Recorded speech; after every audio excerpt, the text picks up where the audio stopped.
Okay. Hello. And welcome back to Two Goths in the Coffin. I'm Amari. Sorry. And I'm Jude. You might be wondering what we're doing here today and why I'm wearing these shades. But it's because we're getting into the next two episodes in our series where we have been watching Interview the Vampire Season 1 and Season 2 as a way to kind of recap, rewatch and recap everything that happened those seasons ahead of season 3. Yeah. And do you know what episodes we're getting into? Make a guess. Yeah. Let's make a guess. What do you think? Your shirt is so apt with the Exactly.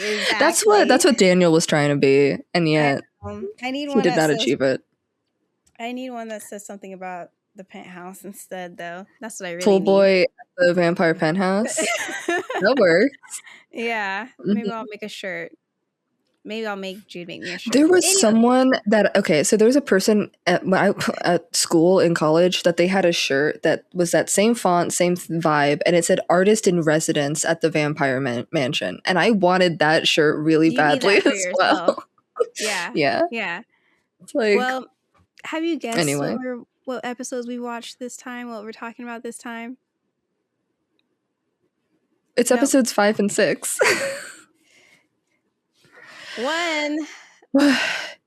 Both are rough. Yeah, they are both rough. I was to say one. I was thinking like one is I was gonna one, but I was like, well, they're both pretty rough. They're both pretty rough. But one felt like a shot of adrenaline to my system the first time I watched it. Yes, definitely. Yeah. We have obviously live reactions to both episodes. No, we have a live reaction to episode 5. We just talked about episode 6. Correct? Yeah. Okay. I think so. So we have a live reaction to episode 5. Honestly, I think it's like our most popular video, which is kind of funny. It is. It has like 6, like almost 7,000 views or something, maybe over. I have no clue at this point. I mean, it was a crazy fucking episode. It was a crazy episode, and we were so pumped, and we had no idea what we were getting into. No, I was so excited. Well, I was excited because I had been waiting for 70s Daniel and Louis, like doing some stupid shit together since season 1. Okay, like as soon as they showed me the end of that episode where we get this little glimpse of the 70s, I was like, what kind of shit were they on? You were for it. What? I said you were for it. Like you were here for it. I was absolutely here for it. Like I mean, if you know who I am, I may have drawn a little something. You know, I did. Remember? I know. I'm just looking at you. Oh yeah. I was here anyway. For it. So I was waiting, and then what I actually got was horrors with. Oh my god. Anyway, so let's get into it. Yeah. So we start off episode 5, honestly, with a glimpse. 2 people blindly unaware of what's about to transpire in this house. Yes, Louis and Armand. You know, the argument that happened the night before. What argument? The thing is, because we saw that fight the night before, it does kind of make this moment at the dinner table feel so out of place. Yeah, you know what I mean? Like, it's like they were just fighting, now they're like at each other, and also it's so funny because we know that Daniel listened to the recording of the fight that we're about to hear in this episode, and so he's watching it knowing that as well, and you can feel the renewed skepticism at the whole thing because he's like, okay, all right. But I mean, that's what Louis gets into, like, you know, in Paris, right after the agreement, the conversation that they had, they are having this blissful little dreamy sort of balance, as Louis put it. And we are seeing that again right here, right in front of our eyes. Yeah. And then they point out the the language, like the third person distancing with language here that happened in the episode before. It happens a couple times later in the show as well. And then Armand's DoorDash Not DoorDash arrives. And there's something so interesting about this to me because, like, in season 1, we have Louis having this, like, superiority complex about not killing people, but also is just, like, an accessory to murder here because, like, Armand likes live prey. So, him inviting this guy and Louis dodging the question when Daniel's like, okay, but it's okay, so you say if they make it to this place before he gets them, they get to have it. How many people have cashed in? And Louis like, that's not the point. He's not violent about it. Just that the point is that he's not violent about it. Okay, like calm down. He'll have Malik begging for it within an hour, which is a crazy sentence. And then also him saying that because, like, you know, there's only so many evil people you can convince to come to your house, and so the kind of the bomb of Armand eats suicidal people. He's like, it's more ethical that way. They wanted to die, especially because of what we get into in this episode. I think it's interesting that the admission that Armand eats. I mean, it sets people up a who lot, want to right? die. Yeah, it sets up a lot when you have a suicidal husband, and then also this is the way that he tries to get Daniel to accept death before Louis. And also, like, you know, Louis has trauma with suicide because his brother committed suicide, and just suicide is always going to kind of be on his mind. And then I love, a couple of times this happens, but every time they say the Armand protects my happiness even when I don't or can't, there's piano notes that punctuate each discrete statement of this, like, rehearsed thing that, like, has been repeated to Louis so many times that it feels like his own words, but it's not, because we hear them come out of Armand's mouth later. But it's these 3 notes. It's like, Armand protects my happiness even when I don't or can't. Ding. He had a hunch that in fruitful time, like, it just like, it's really interesting to me. I really love the way that piano motif comes up a couple times in this episode.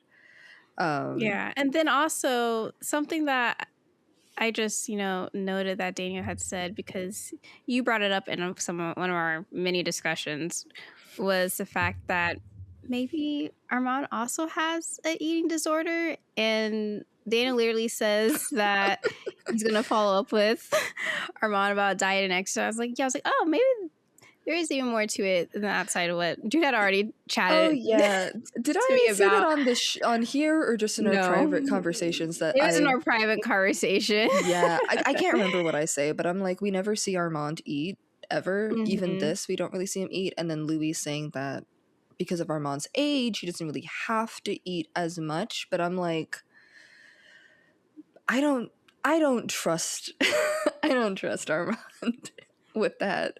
I don't know. Because there's a bit later where if, like, the staff of the house would know how often Armand needs to eat, and since he ate just a couple days ago, they also give him food for the last session, and then he doesn't eat it either. He doesn't like to eat in front of people, and I think at the very least he has a complex about being seen eating. At the very least.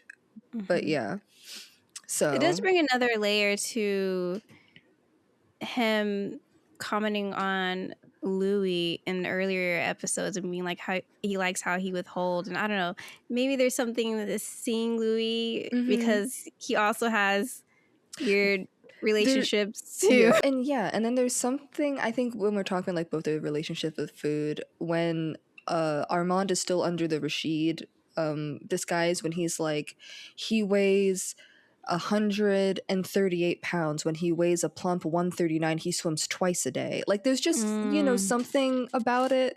Ephanine's like, I gotta get out of here. I know I just got in. My cat. But I gotta go. But yeah, so anyway, these two have a complicated relationship to food.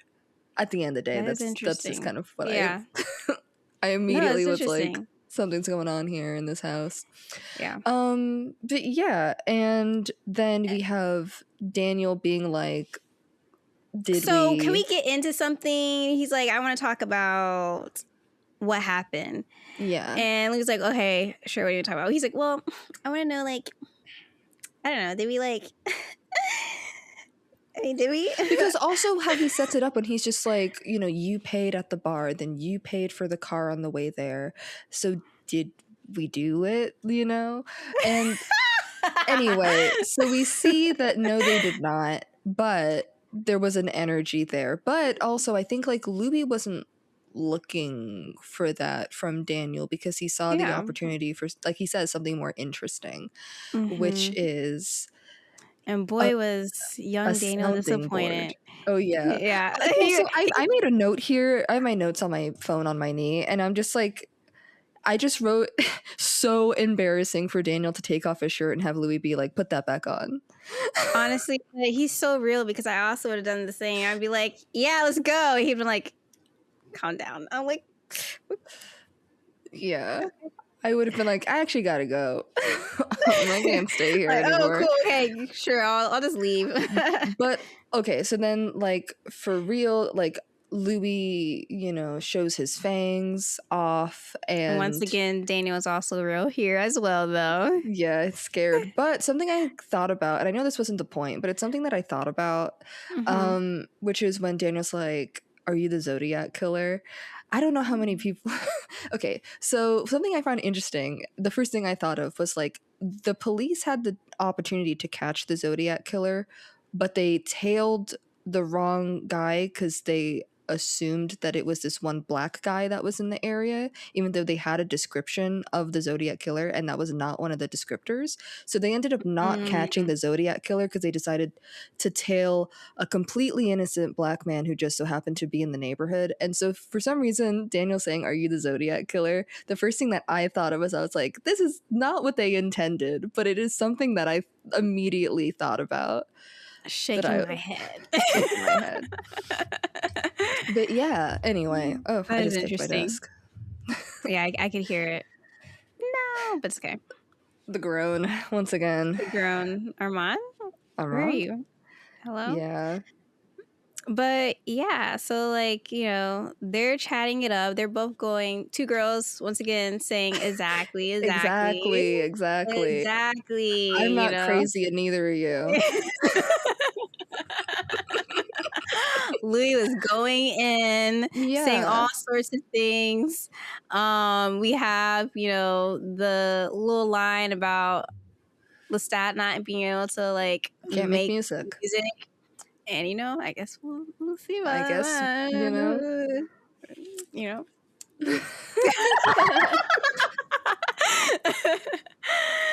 But like I think the thing that strikes me about it is like Louis having fun. Like he's just having fun being able to talk about this guy that like Daniel has no baggage with. He doesn't know who this guy is. He's just this guy's ex that he's telling him about. Right. So like there's nothing loaded. Because like if he tried to do this with Armand, there is baggage there. Because they both have like dated him, and there's just a lot there. Yeah, there's a lot there. And then, we have Louis then being more vulnerable when he's talking about like the bench scene with Daniel, and he's like, "Get up off that bench, Daniel, brother." Yeah, stop. He's so irritating. Oh my God. And him saying the craziest ass shit, being like, I'm kind of like a little bit like Lestat, a little bit like Claudia, but I got a little something else too. I'm like, can you shut the fuck up? What is wrong with you? What is that you supposed to mean? Get out of here. You're weird. He's so high. And also he's like 20. And something I find so interesting is like, you know, the things that he names as like stuff that's worthwhile when he's just like joyrides and like living it, like, you know, just going out, like having fun and all this like adrenaline, like junky stuff. And like just the stupidest thing that you can think of, once again, because he's like 20. But like just acting like Louis being having hangups about immortality is him like throwing the whole thing away. And that right there is where I'm like, you know, maybe you are a little bit like Lestat and not understanding that it's a lot the issue more is. complex. Like, yeah, it's not that simple. Especially with sure. Louis being a black man, of course, and all the other layers there. But yeah. Yeah, and then Louis attacks him, and Louis in Dubai says something that I wrote down because I think it's literally so funny when he says, "I took a scoop out of your throat." I know. Took a scoop. Well, it's a little, you know, chomp. Little scoop out of your throat. But yeah, and then the bomb is dropped where Daniel's like, "I have a little something to reveal." Louis' face, he's like, he looks so, he's like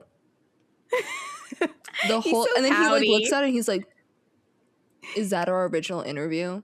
He's so pouty. He's so pouty, and he's pouty the whole time they're talking. Like it's like he doesn't want to talk about this for whatever reason. Whether it's like some subconscious part of his mind is like not wanting to dig this up again, or whether he just feels like he's trying to tell this one specific story and he's like, why are you jumping off into something that doesn't matter? But it matters. It really does matter.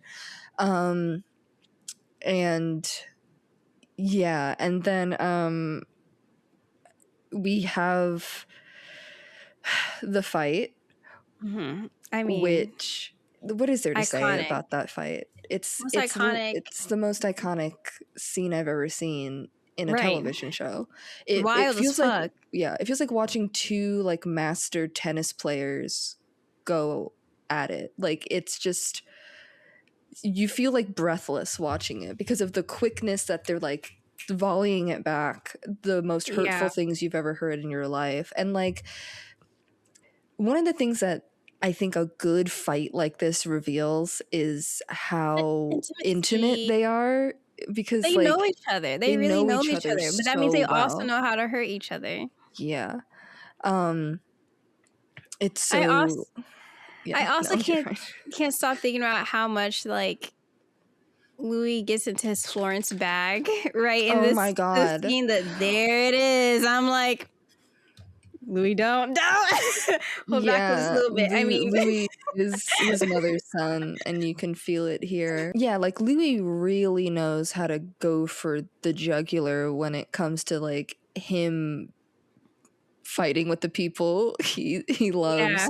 Because like, you know, I'm thinking back in like episode 3 of season 1 where he twice in that episode is like, because, you know, Lestat was like, the thing I'm afraid of the most is loneliness. So both times he gets pissed at him, he's just like, I don't fucking care about you, and this is why you're always going to be alone.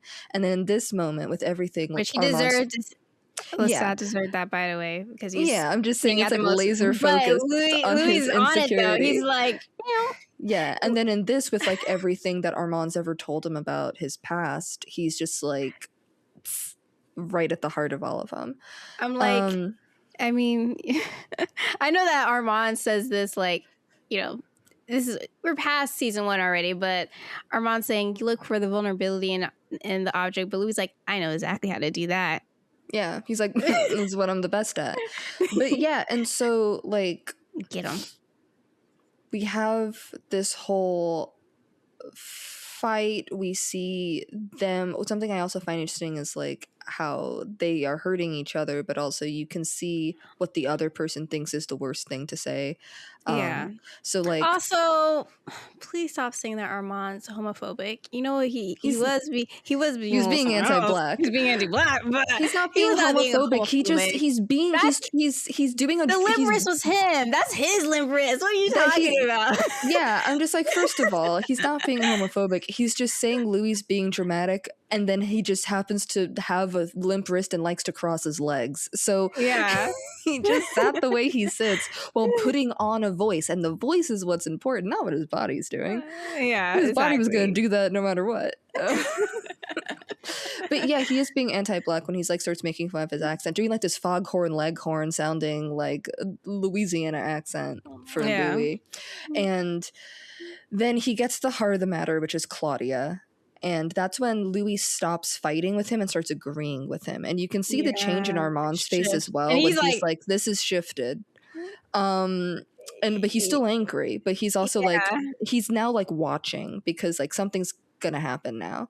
And Louis spirals so fast. And he says that she's calling him, and he runs out into the sun. And it's so hard. It's so hard. And I love Louis immediately trying to take this and plug it into what he already knows about himself, and then dealing with the ways that it doesn't work.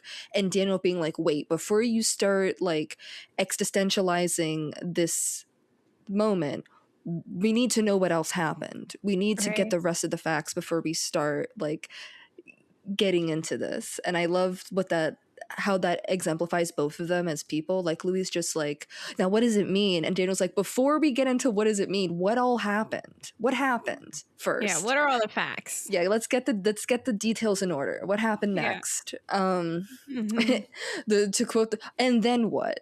And then what? So and then what is Armand being evil.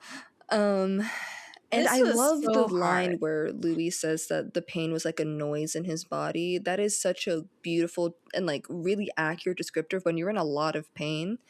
How it ceases to be sensation and starts to feel like you're full of static. Like the pain is just like constantly, you know, and I'm like, beautiful. I think one of the hardest things for me, which I know we did talk about.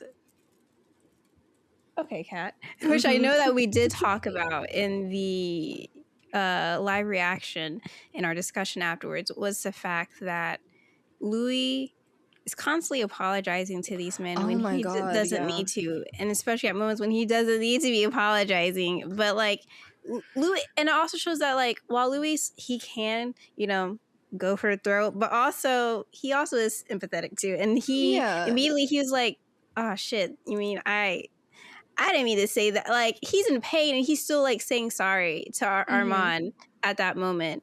And I'm like, because like he admits that he doesn't know what happened because like he was high. He drank from this guy who was full of every substance known to man, and then post suicide attempt is now lucid and sober, and he literally says like, what happened? Like he doesn't remember what happened. And then Armand says, you said the worst things you've ever said to me, and immediately Louis is like, oh, I'm sorry. And Armand's like, sorry, it's not gonna cut it. And you know, Louis makes, I don't say his second mistake, but he's like, oh, Daniel's alive. And Armand's like, why do you care about that? Yeah, he is. And he's like, you're still asking after the boy? Well, he'll be fine. Slams him on the ground. I hate to admit that I still think it's funny. I mean, you know, there's two moments he does with Daniel that I think are funny. When he makes him run into the wall. Well, Daniel runs on his own accord, and then Armand stops him, and he hits the wall. Yeah. I mean, he's trying to get the fuck out of there. Not today, man. But yeah, so then he decides to switch his focus because, like, something Louis says later when he's like, rage is an imprecise emotion. He couldn't hurt me. I was an invalid. And I'm like, oof. Because, like, Armand's not going to hurt Louis. But he is going to hurt this person in front of Louis very badly. And that's almost just as bad. At least for Louis, because now that person's being hurt because of him. Right. That person would be going through this if it weren't for Louis. You know, in the punishment, the way that the punishment works, he becomes. I mean, we kind of get the thesis of all of this at the very beginning when he says that, you know, he's not I will never, I won't harm you. He's not, well, yeah, but with that too. But also when you say like, Armand's not like violent. His ways are not violent, but not physically. that's because Louis never experiences any kind of physical violence from Armand, and that's why even when we get to later at the very end of the season, like he's fine with like saying whatever and telling him to get the fuck out of his house, because even after reveal, he's still like, I'm never gonna be like harmed by Armand, but like that means that they don't quite neither one of them quite see that there's other kinds of like violence and harm. It doesn't have to be physical. I think it's interesting that like Armand does harm Daniel, but he doesn't put a hand on him. He doesn't like smack him. He uses his vampiric powers. So there's always a disconnect. Yeah, there's always a disconnect between like the harm that Armand is doing and the person that he's doing harm to. He's not like grabbing him. He's doing other stuff that is honestly more invasive, TBH. He does it to Claudia. That was the one exception, I guess. That's true. He does it to Santiago too, but well, he deserves it. We don't give a fuck. But yeah, so then we have him, plunging into Daniel's memories, that whole thing, which is also a violation. It also reveals a lot about Daniel. It does reveal a lot about Daniel. And the kind of person he is, and we kind of already have seen this reflected in him in the way that he treats like Claudia's assault, and the fact that he's just, fine with and then one of the things, the descriptors I find really interesting is when basically is when he says like the pinhole's closing up, and it's like describing Daniel as like a camera obscura or like a pinhole camera, which is basically just a hole in like either a piece of paper or like a wall or something that reflects whatever's in front of it. This was like the earliest cameras were like a camera obscura, where you would just kind of make a room that had a small hole in it, and whatever was on the outside would be on the wall on the inside. Or pinhole cameras, you can still make it's a kindergarten science project of like making a pinhole camera, but like to kind of describe Daniel as being less of a person and more of a sounding board, being less of a person and more of a reflection of more interesting people. Because the thing that Louis called Armand in that fight that really stuck with him more than anything, he didn't care about being called a little bitch, he didn't care about being called dickless, he cared about being called boring. And so the thing that he's pointing out with Daniel is that Daniel is just as boring as he is, or even more so, because he says to Daniel, like, do you find me boring? The only thing that's interesting about him is other people. Yeah, the most interesting thing about him is his ability to reflect others. And then, we have them trying to piece together the rest of this time together. Like, they both have to work together to like recover these memories. And also something that Armand says to Daniel in this first bit is when like Daniel's like, I don't want to die, and Armand says, on that point I think I know something you don't. I know, because I think Armand assumes, and also is a little, I don't say is a little right, but like he's like, everybody wants to die, because Armand wants to die but he won't die. So he's just like, everybody inside of them wants to die, and I can find the thing, I can find the button that will make them realize that they also want to die. So anyway, I just find that interesting as well. So yeah. Anyways. So one of the things that was hardest for me watching this was hearing throughout, as like Daniel and Armand are talking, just like Louis yelling, screaming in pain. Oh my god, yeah. And then finally begging Armand to put him in his coffin. I'm like, you hadn't done that yet? And so finally Armand goes and picks him up and puts him in his coffin. and gives him like the smallest drink of his blood, not too much, just a little bit, a sip. You get a sip of my Diet Dr. Pepper. And that's it. Diet Dr. Pepper. Yeah. Okay. I don't know. I'm just saying, like, it's like a little tiny sip of something, and I'm like, okay, you're being stingy. You're being annoying because you're upset. He's being purposefully like petty and cruel about it. Yeah. And then to continue this pettiness is when he finally is like, you know, since you miss Lestat so much because that's all you could talk about to this little boy, I'm gonna do you this last act of service. And I'm gonna get Lestat on speed dial. Yeah, he's like, I have him on the phone. What'd you want to say to him? And which is also very painful. It's also very painful because Louis like Louis looks so scared, and then Armand being like, you know, Louis, I'm the voice of your maker. You know, basically say what you want to say, and then speaking for Lestat in that moment, it's very crazy. And then, you know, Louis just kind of being like, he's my maker, you know, he's like, it's not about anything, it's just like, he's my maker, you know how it is. And that's the thing though, like, that's why it's a lot easier to talk to Daniel, because like, who hasn't like gone off about their ex, even an ex from like forever ago, someone who Lestat, like, you can't like deny the fact that it was a very impactful relationship on like on Louis. So like, of course he's gonna talk about it. So that's why he's able to yap about it with Daniel. Like, but whatever. Whatever, Armand. Yeah. And so then Armand goes out and he's like, let me take out the trash. And so he That's literally what he's like, let me go clean up. Yeah, and he does, you know, his suicide baiting ASMR. Yeah. Stop. Sorry.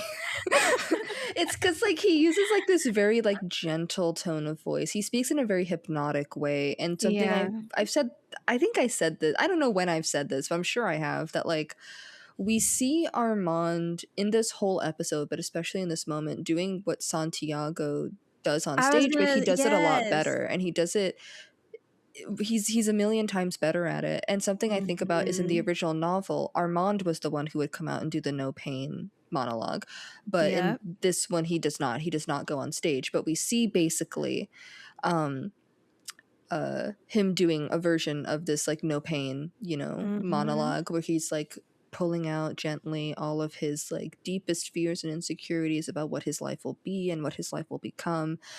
And then he's just like, you know, describing death as something gentle, something sweet, something nice, something relaxing, and as a comfort. And Daniel is lulled into it, and like, you know, and he's just like, you know, and you know, it's time for you to rest. And Daniel goes, rest, and like agrees to it, does the same thing as like no pain, and then saying no pain. And it's just it's such a what he is doing is violent. He's convincing this person to let him kill him, but once again, he does it, it doesn't feel violent at all. It feels like gentle and almost like nurturing. And then he's like, even like, let me hold you, as like he like pulls him closer to bite him. Crazy. Yeah. And it makes you wonder, is this how he does it with everybody?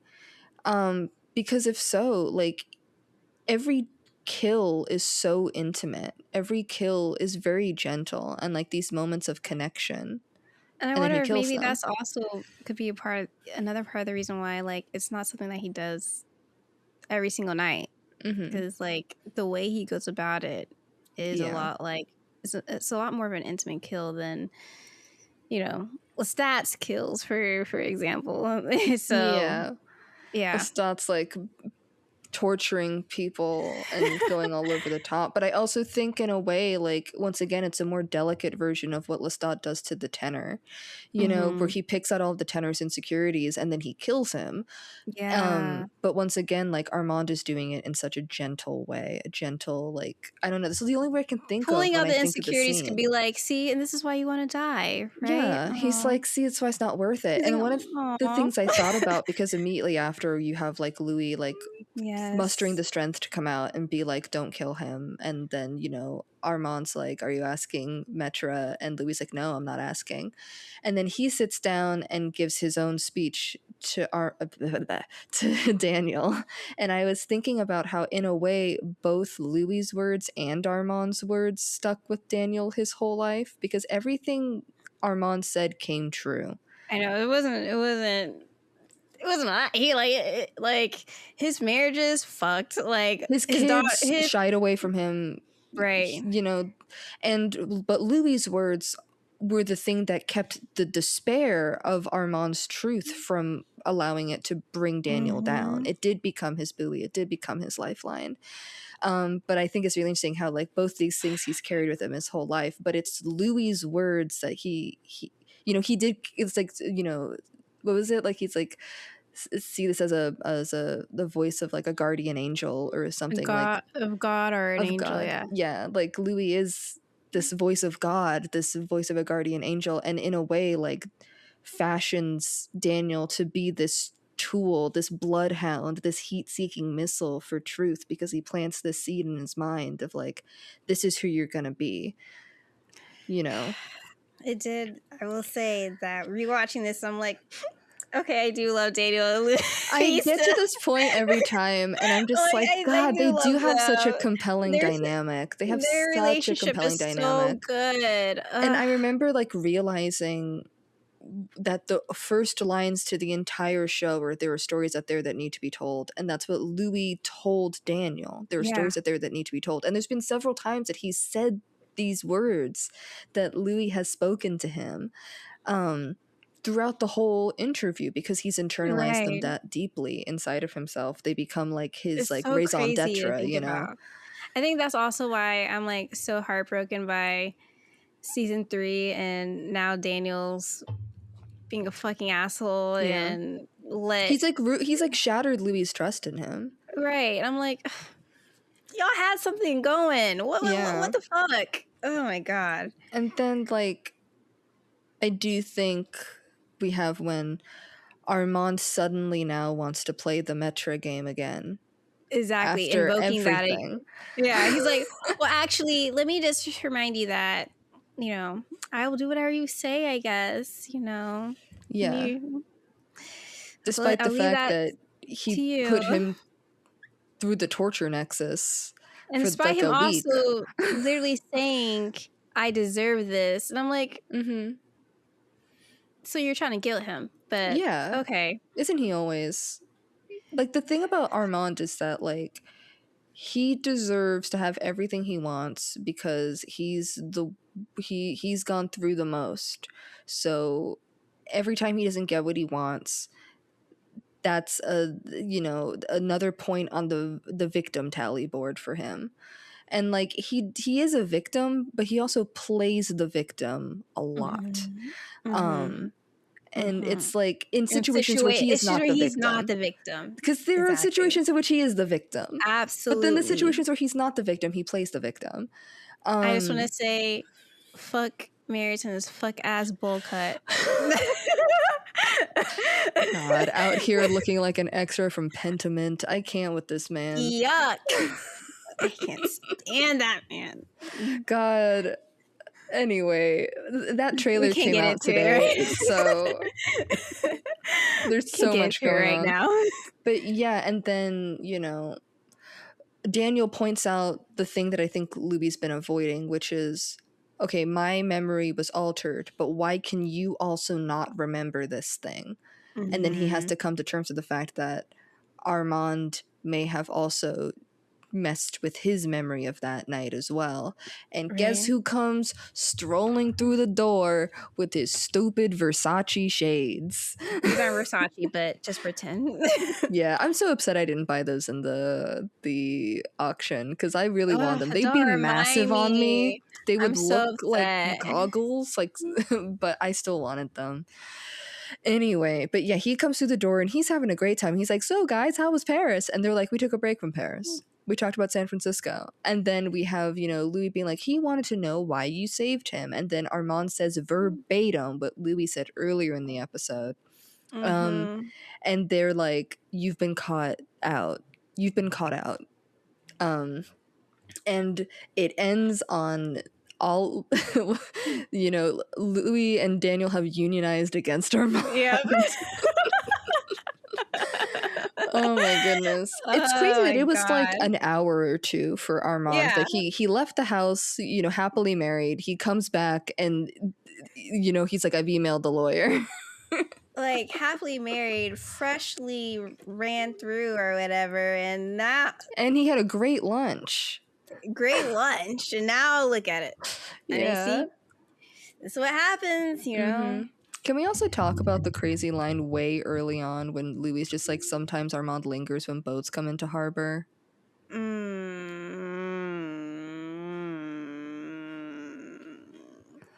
Well, anyway. So that was Don't Be Afraid, Just Start the Tape. One of the best episodes of television I've ever seen in my life. Yeah. It was crazy. Yeah. It was wild.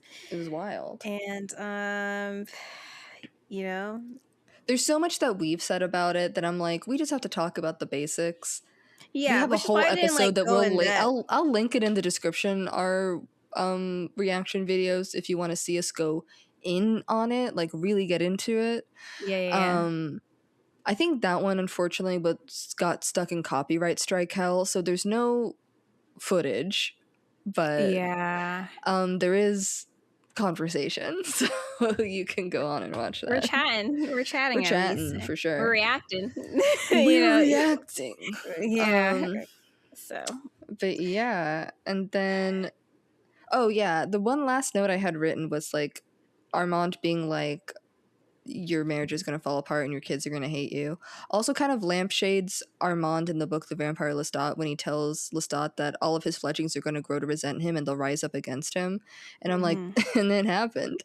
So it's kind of like Armand is never wrong about these things. He's wrong about other things, but he's just like, "I can see this happening for you," and then it happens. He should have seen that Louis and Daniel were also gonna team up though and rise up against him, but he didn't see that one. No, he didn't see that one coming at all. His shades were too dark. He couldn't see. Oh my gosh, I love Gremlin Armand, and I love that we're gonna get more. Yes, I'm very excited. Him and his little machete. What are you doing with that? Ooh, he did my top surgery. Oh. These two sentences together. All right. But yeah, I guess we got to get into the next episode, though. Oh my God. This one, like the light by which God made the world before he made light, which is a line from one of my favorite Louis monologues in the entire book, Interview with the Vampire. And it starts off with Real Rashid. I was gonna say the conversation about what to do with the wall. Which that's after Real Rashid. It's happening the same time. They're being cut in and out. We see Real Rashid eating sushi, but I want to talk about the wall. That's my man. Okay, don't disrespect him. I'm gonna disrespect him. So anyway, they're having the conversation about what to do with the wall, and I find the attempt at like domesticity of being like, how are we going to update our interior decorating, as over the biggest bombshell in the world that was literally just like dropped, and the way that Louis is like not having it, Armand keeps trying to be like, "So I was thinking we could put the two Barcelos on the wall," and Louis just like just be like sniping and being like, why? I can't believe you're trying to have this conversation with me. Right. like nothing happened. And then like he straight up is just like, you know, what if we put the Fred Steins on the wall? And then Armand's Get like, him. but there's the bit when he makes the Ferndale Hotel lobby quip, you can see Armand, it looks like he either is really annoyed by it or like he's trying not to laugh because the situation is so tense. But I think if he would have laughed at it, maybe Louis would have liked him more. But he kind of goes like, okay. He did make that face. He's like, all right. And I'm just like, it's funny. You can laugh. But he's playing at penitence right now. Yeah. Then, speaking of real Rashid, it turns out he's the mole. What? Yeah, who could have seen that coming? What? That's wild. Yeah, and then Daniel's trying to be like, can you guys keep me safe? And Raglan James is like, you think we have keeping you safe money? No. What do you look like? I wish I could keep you safe. Anyway, you're probably gonna die in there. But yeah, and so anyway, then we get to the play that's happening in France, in Paris during this time, which I love this play. I love this play so much because one, obviously they're doing their version of Waiting for Godot, which is funny. Vampire Waiting for Godot is very funny as a concept, but they're using dialogue from my favorite Louis and Lestat conversation from the book Interview with the Vampire. This like whole conversation they have about like vampiric existence that they have, I think, right before Louis leaves and finds Claudia in the original novel. Because it's when Louis shows up, he goes, "I'm leaving you. I thought you should know that." And Lestat's like, "I thought as much." And they say that. They have those lines in the play, and then they say everything but the bit that my favorite bit, Lestat's most like cogent point in the original book, where he's just mostly stupid.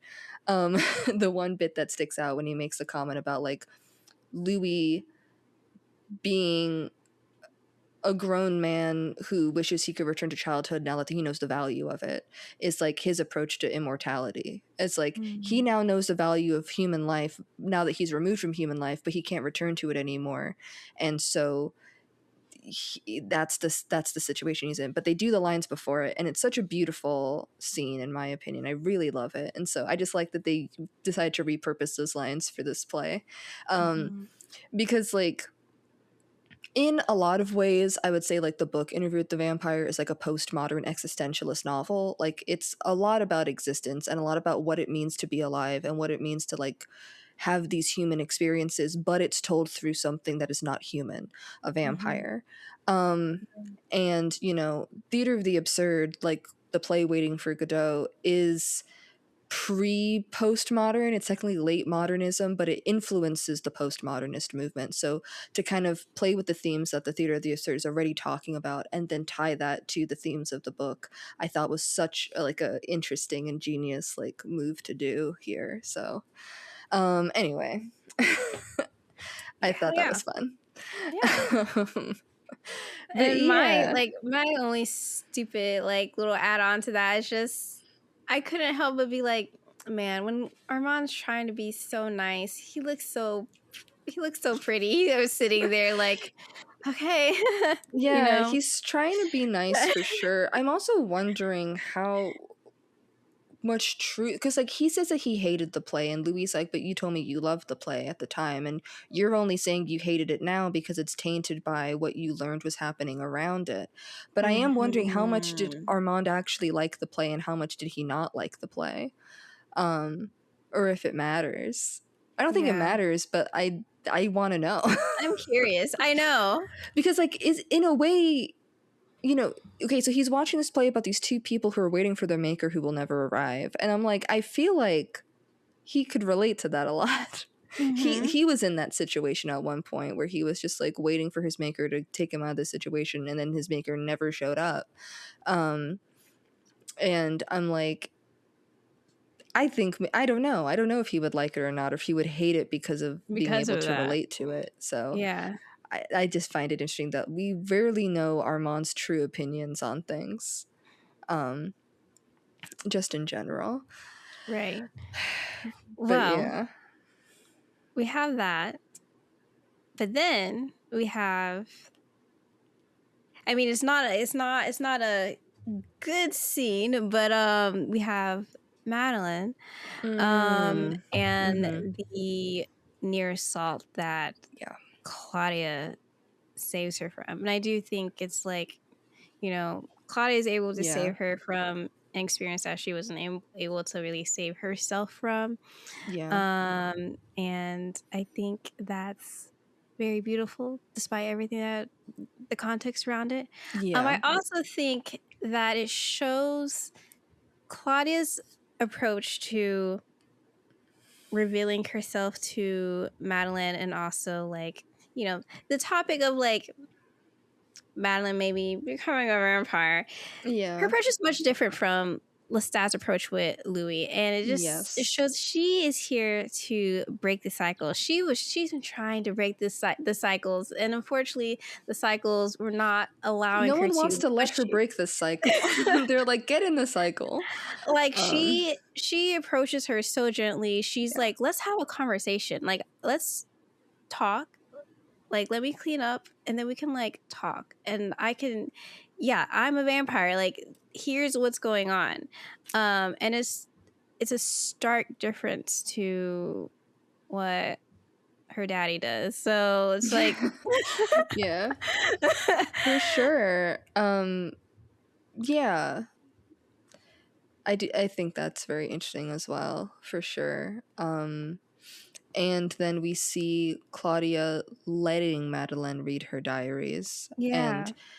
and having this conversation about what it means to, like, she's not trying to like over romanticize it for Madeline. She wants Mm-mm. it to be like, this is just how I live my life, it's not Mm-mm. like, magical or whatever. It's food, it's what I eat, it's, and I also find that really interesting. It's like she's trying very carefully, it feels like, to not pressure her one way or another into Right. this thing. But Madeline's kind of a freak, and so she's like, you should drink my blood, and Claudia's like, no. And then Louis shows up, and he's just like, He's being so rude. He's like, he's yeah, because she won't be able to stop her. So I'm like, okay, we all know that, it is because she's not trying to have a repeat yeah, of Charlie, but you don't have to say it. You don't have to don't be yeah. rude. And then, Louis is being very harsh with Claudia here. Um, his like offhanded remark about breaking Madeline's arms and throwing her out the window if she keeps And I was like, talking. all right, calm the fuck down. Yeah. Shut up. And then him saying like saying Claudia fucked it up again, like acting like she constantly is messing up these situations, and he's just like, I had it handled. Can I just have a few months where you're not coming in and doing this, that, and the other, and ruining the situations I put together? And she's like, I'm You lonely. have, I'm lonely. You had Lestat.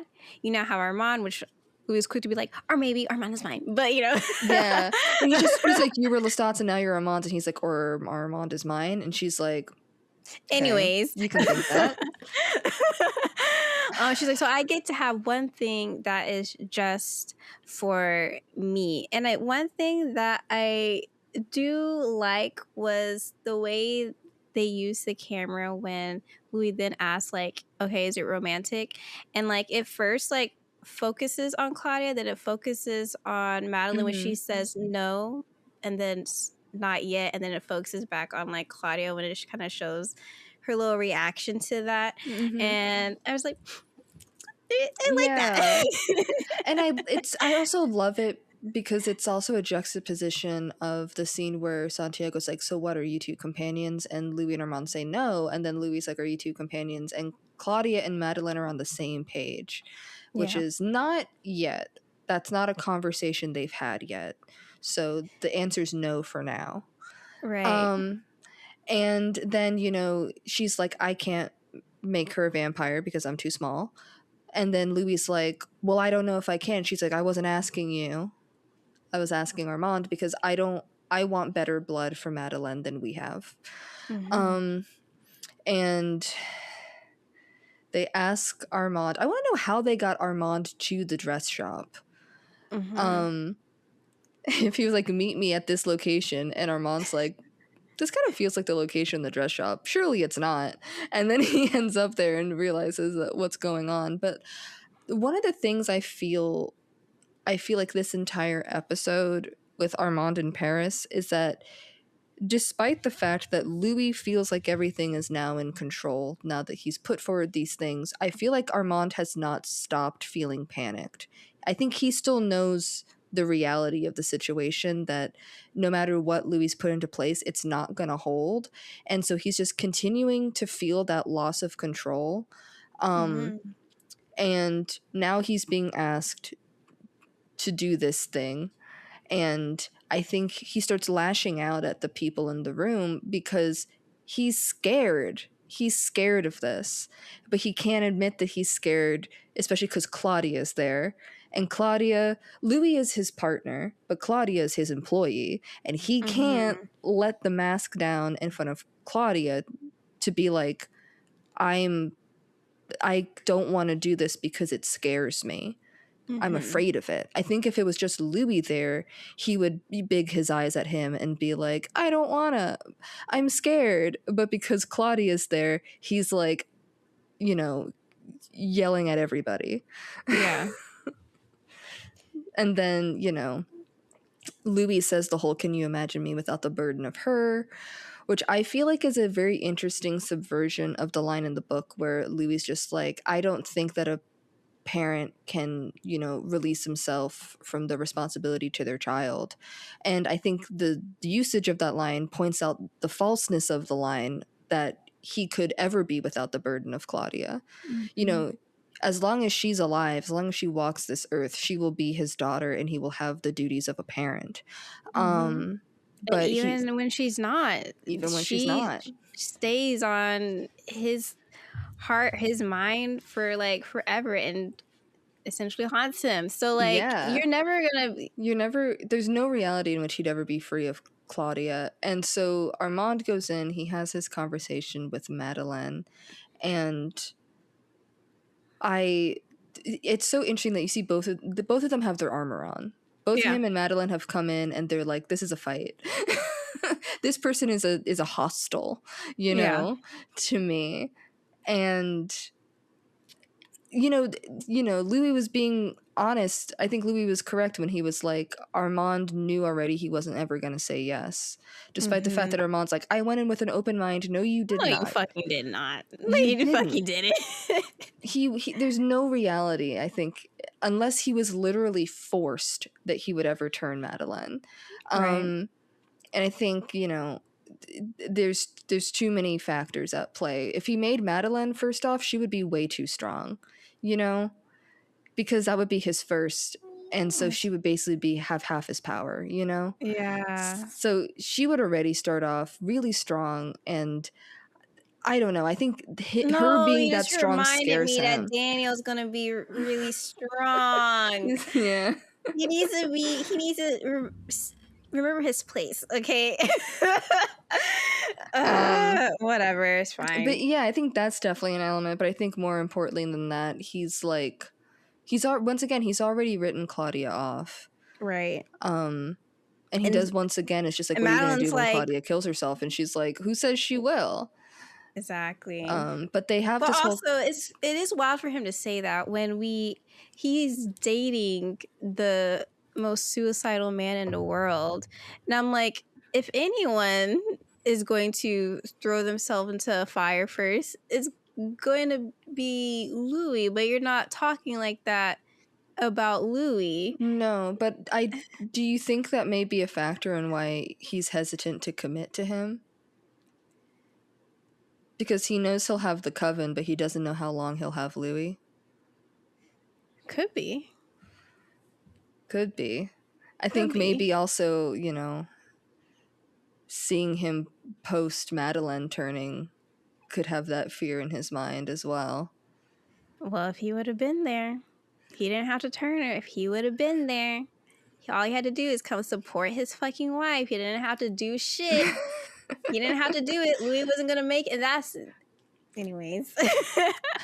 Yeah, but yeah, that leads into, that scene where they are having that conversation where Louis like, I mean, I guess, if you don't have to, like, I'm not gonna force you to do this thing, and like Armand does like freak out, and he's like, no, it's okay. Like, of course, like Louis like hurt disappointed, yeah, and disappointed, but like he's not gonna force Armand to do anything like that is gonna so deeply upset him like that. So like, it's kind of sad. yeah. One thing I did want to remark upon on the scene is like I've already mentioned a couple times the line of the sometimes you have to give up something to get something, but then finally we have that scene here where I think Claudia also knows that Armand is not going to say yes. I think she wanted him to say yes, but the whole tone of the scene, she's like, I don't think he's going to do this thing. And so I think part of her saying this, there's a couple of things I think she's saying to Louis when she says sometimes you have to give up something to get something, because she's already making comments about him being harder, about him almost, because when she says you've a shortcut to the end of things, I keep thinking about when they were like, on the bench in episode 6 of last season when Louis like, I can see us ending up just like Lestat, and she's like, have you found your shortcut to that? Have you found your shortcut to the ultimate end of this? And then she's like, but sometimes you have to give up something to get something. And I think she's talking both about her. If she wants Madeline, she has to give up Louis because she has to go. She can't stay in the city, right. Especially after Madeline gets turned, they have to go. But then also for like Louis has to do the same thing if he wants to have Armand. He has to let go of Claudia. They can't be as intertwined as they've been this whole time. So she's like having this conversation, and they're kind of having it where they seem the most on even footing. They're sharing a cigarette and they're having this conversation kind of as like two adults having a conversation, as opposed to like a child and a parent, like a little kid and a parent. And then we get to the scene where Armand's freaking out because I think once again Armand is like, I've lost control of the situation. He doesn't feel in control with the coven anymore. He doesn't feel in control in his relationship with Louis anymore. And he's like, I'll go, and he says like, I can't, because if Louis turns Madeline, that is a crime, right? So he's like, I can't keep my mind closed off anymore. Which also implies that he knows that maybe the coven has been trying to dig for information from him.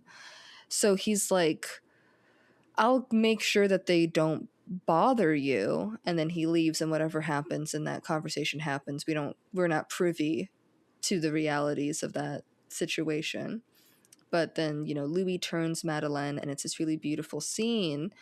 But Louis is so nervous, and like, am I at liberty to talk about the erotic connotations of turning, or do you not want me to talk about it? No, I think we can, because I was already thinking about how annoyed I get when people look at that scene and look at Louis' literal anxiety about what he's about to do, because he doesn't really want to like turn anyone, but like he knows that he does owe this to Claudia, and people try to be like, oh, he's just being weird about them or Claudia whatever, and her girlfriend, but it's very little to do with that. I think there is. It's impossible to separate turning from an erotic experience, and so for Louis, a gay man, to be doing this almost like surrogacy for his daughter, he's doing it because she can't. So he's very nervous about the whole situation because of what it all of the baggage with it. One, he loses his last like vampiric milestone, and now he is fully a vampire. Once he does this, he has made another one. Yeah. But then also like the erotic connotations, the sensuality of feeding on someone and turning them, and what that means. And I think, there is, to me, a very visual and narrative parallel between Louis and Claudia feeding on Madeleine to turn her, and the tenor scene from season 1, where in the tenor scene, Louis like, Lestat drank with, what was the word? It was just kind of like enthralled me pretending to be. And then in this scene where he goes, Claudia drank with reverence, I drank with obligation.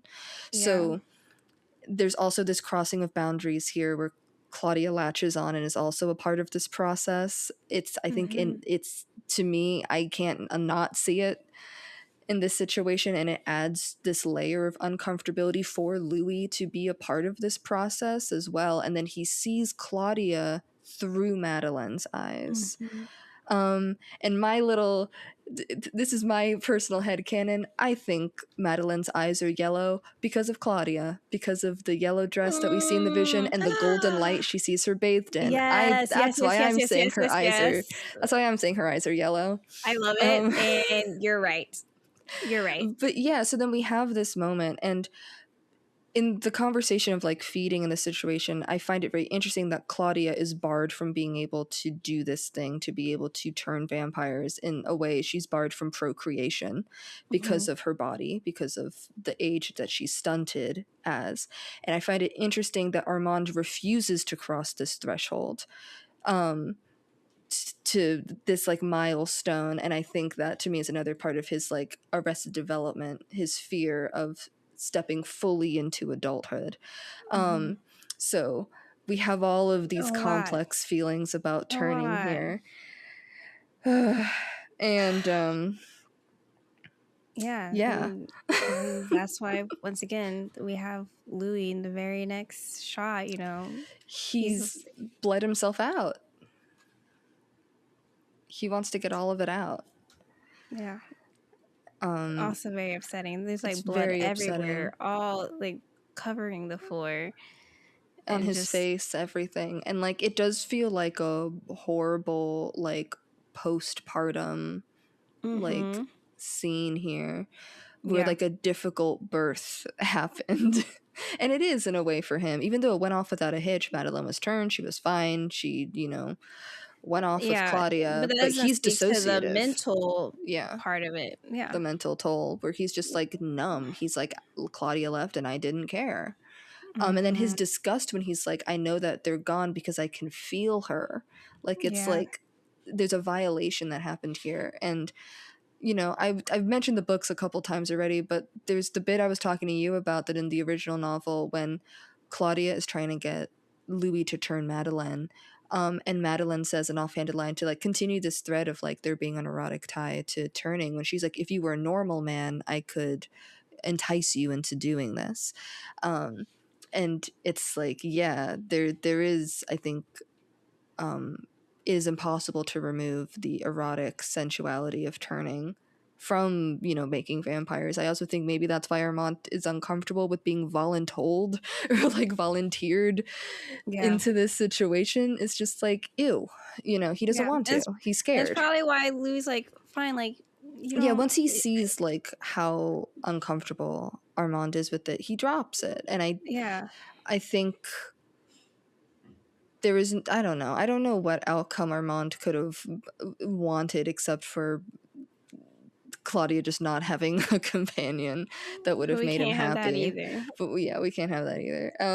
So Armand comes up with his little suitcase, and he spins a tale. I actually don't know how much of a tale it is, but there's some of it's a lie here and some of it's a truth here, where he says that the coven came up to him and they were like, you've got a decision to make here. You either choose him or you choose us. And he's like, I chose. What does that mean? Well, before we get into that, there is one thing that we like didn't talk about. Yeah. And since we're coming right off, talking about eroticism, but let's talk about it in a more positive way for Louis real fast before we get Positive, yeah. into Armand's further crimes. Yeah, Armand's biggest crime. Yeah. Yeah. And talk about the scene where Louis comes up to he comes up to the theater. He's like, he has his painting in hand and he's feeling good. He's like, I'm about to sell this. I'm about to invest that. He's ready. He was very Capitalism gets him hot, apparently. Okay. And it also makes me just want to kind of talk about, like, in general, like, their little BDSM dynamic, because we haven't really talked a lot about that, and that kind of comes back around in the previous episode where we talk about the dreamy balance and what that kind of looks like. Yeah. And I just want to like say that it's very clear that in Paris, as we heard in what was the first or second episode, as I said, was this awakening for Louis, and he's getting to like explore himself. Yeah. I will say, I don't know, I hate to like talk so much about like the audience, but like a lot of people would think that means that like he's become this like hyper masculine dominant person, and like he's like self-harming or something like that. Oh my god, I hate that conversation. So weird. As if there aren't like femdoms. I mean, in Louis, femdoms. Like to be like he's shoved himself back into the person he was on Liberty Street just because he's like sexually dominant, I think misunderstands BDSM. It does, because first of all, we have to understand something. I'm just going to break it down really fast, is that like a sub honestly has the most like control if you're doing it right? Because they're kind of setting like the limits and the boundaries. Obviously the doms are allowed to have their like limits and boundaries, but they're the ones kind of like, okay, this is what I want from this scene and this is how far I'm willing to go. And they're able at any time to be like, hey, actually stop, I don't like this anymore. And that's kind of what we're, I think it's interesting for their relationship, because it's a performance essentially, and so it lets Louis feel like he has a little bit more control in his life, and so like it's very fulfilling for him, and he's like enjoying this. He's enjoying feeling like he has a little bit control, and Armand's happy to pass that on to someone else while actually still holding that control, because he can also, as we know, withdraw it at any time, and he does. So like, I don't know, I think their little BDSM dynamic is fun, and I think that people need to calm down and not think that dominance also equals hypermasculinity. And that like, I don't know, submission equals femininity, because that also tells me a lot about how you also view femininity.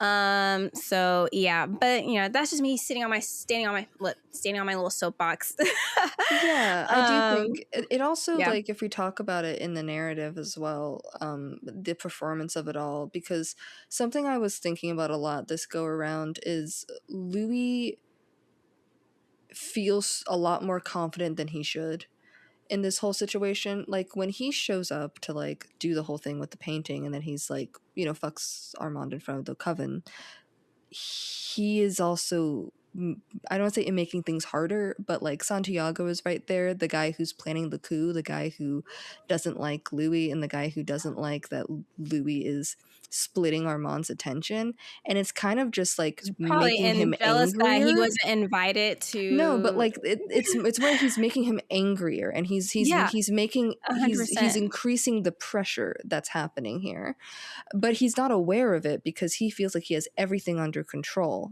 But that's not real.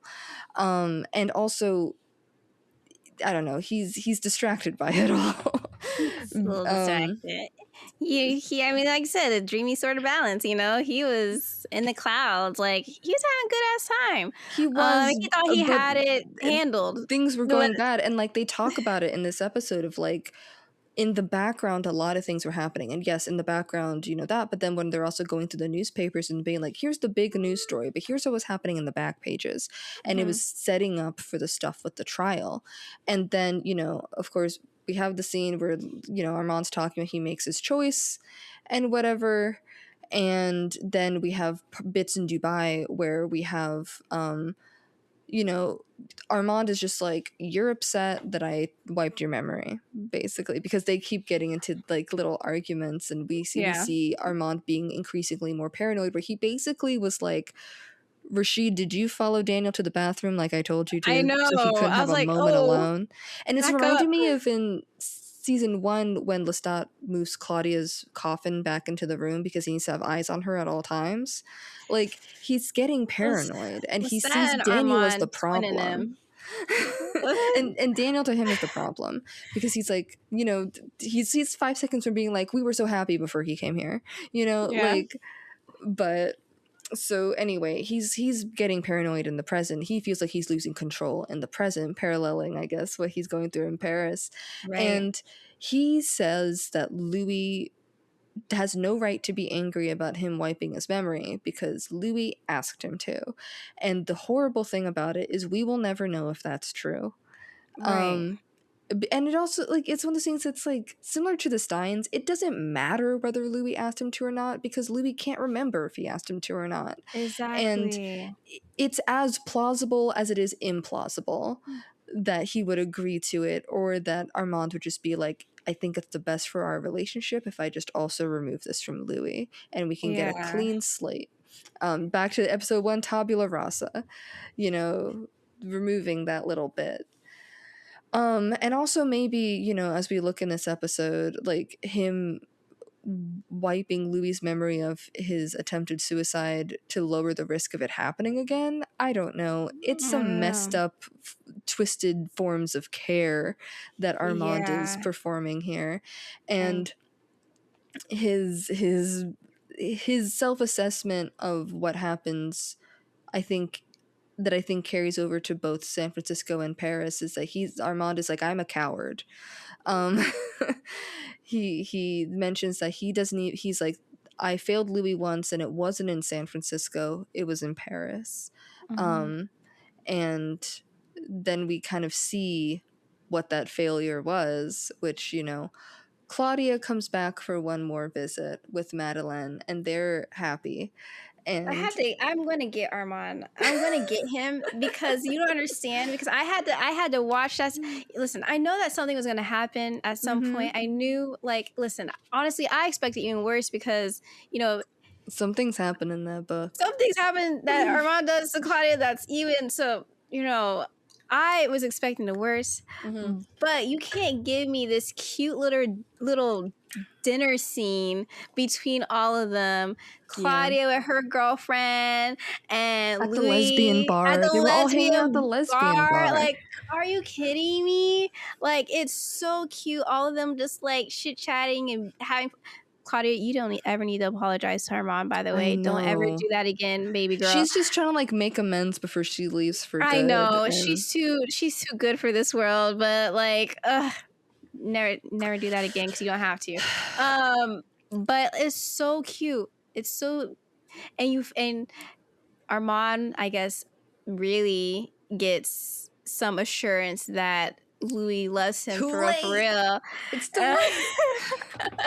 And he's like, okay, haha. And he's like, he's already ruined it though. He's like, unfortunately, some wheels have been set in motion and I can't stop them at this point. But yeah, so they have that conversation where basically we learned that like Claudia and Madeleine, if they have issues, they just talk about them. Because she was like, she's like, I also saw her sister. But we had a conversation about that and like what that means and, you know, whatever. And then, you know, we have another moment where like Louis almost says a Lestat-ism about why she can't read his mind, and he changes it at the last minute. But yeah, imagine if you just have a conversation with your partner. What's so crazy is because something I wrote down about the conversation in the park before like Louis goes and turns Madeline is that like Louis and Armand are having 3 different conversations past each other. They're talking past each other the whole time. And it's like, because it still feels like both of them are too scared to be honest with each other. Like if Louis had said, I want you to be with me because I want support, need you because to I'm be scared. And because he was like, he's like, oh, it's gonna be a beautiful thing. Well, and because like, I think Louis is trying to pretend like he's the one in control, and if you're the one in control, then you can't seem you're the one in control. You're helping support him. You can't need support. And so I also think it's him trying to convince himself, though. Like, yeah, that was. But yeah, so he's like, you know, he's not saying I need you there because I need you to support me during this thing that's gonna be very difficult for me. And Armand isn't saying, he's making all these other excuses for why, but the ultimate reason is because he's scared. He doesn't want to make one, and it scares him what that would mean for him to be a maker, to be a father, basically, to somebody. And they won't say it. They won't say I'm scared. They won't say I'm scared and I need you in this moment. And anyway, but then it looks like Claudia and Madeline tell each other things, and all these, it's crazy. But yeah, so then, you know, Louis dropping the he chose as we see the choice that he made, which was he chose the coven, and we have this play that's gonna be the trial. They're on stage and they reveal that they got in touch with the victim for the trial, which is Lestat de Liancourt. And that's the end of that episode. God. Yeah. And I can't get over the Lestat sitting in the chair smoking a cigarette in front of the mirror, and like literal smoke and mirrors. Literal smoke and mirrors here. Oh my God. Anyways, that's gonna be a rough episode next week. Oh my gosh, we're watching 7 and 8 next time. Yeah. I was tired just from watching this one. I know. 5. Oh my God. It's crazy. Man. It's like, we've made this whole, like, sorry, I feel like I have a hair on my face and I can feel it, but I can't grab it. So I keep just doing this. But we've committed to talking about like horror and especially gothic horror. And then we're stuck in the gothic horror nexus. And then we're like, man, this is rough. Hey, this is really heavy. Yeah. Oh my God. Well, we did it to ourselves, I guess. We did it to ourselves. Damn. Why couldn't we like, I don't know, something easy? I wish I liked rom-coms, but I and yet don't. Yeah. Like a couple here and there, but for the most part, no. So I'm stuck talking about gothic and horror, I guess. Yeah. Here we are. You know what? I wouldn't trade it up. Honestly, yeah, me neither. I both love it, and I love it while also not having a great time a lot of the time. Yeah. For sure. But yeah, so I guess that is our installment for this week. You're like, wait, my glasses on to sign out. Hold on. There we go. To say goodbye. You're rattling that desk and shaking that. You know mic. what? And you guys don't give a fuck because you're gonna still listen to it anyways. You moved your elbow off of it. Anyways, I was trying to close this out, but whatever. So yeah, that's it for this video. You know, give us all your thoughts about these two episodes. Also, I need someone to give me suggestions. So I cut this shirt and made it a crop top, but I'm trying to decide if I should also cut off the arms or at least just like cut off the collar, because it still feels, if I unravel the sleeves, it's still a little like, looks a little too, I don't know, baggy, you know what I mean, but not in a cool way, because I don't know, the way that it lays is not like a cool loose crop top. So tell me what you think in the comments as well. Thanks. Right. And that's it. Anyway, bye. Bye.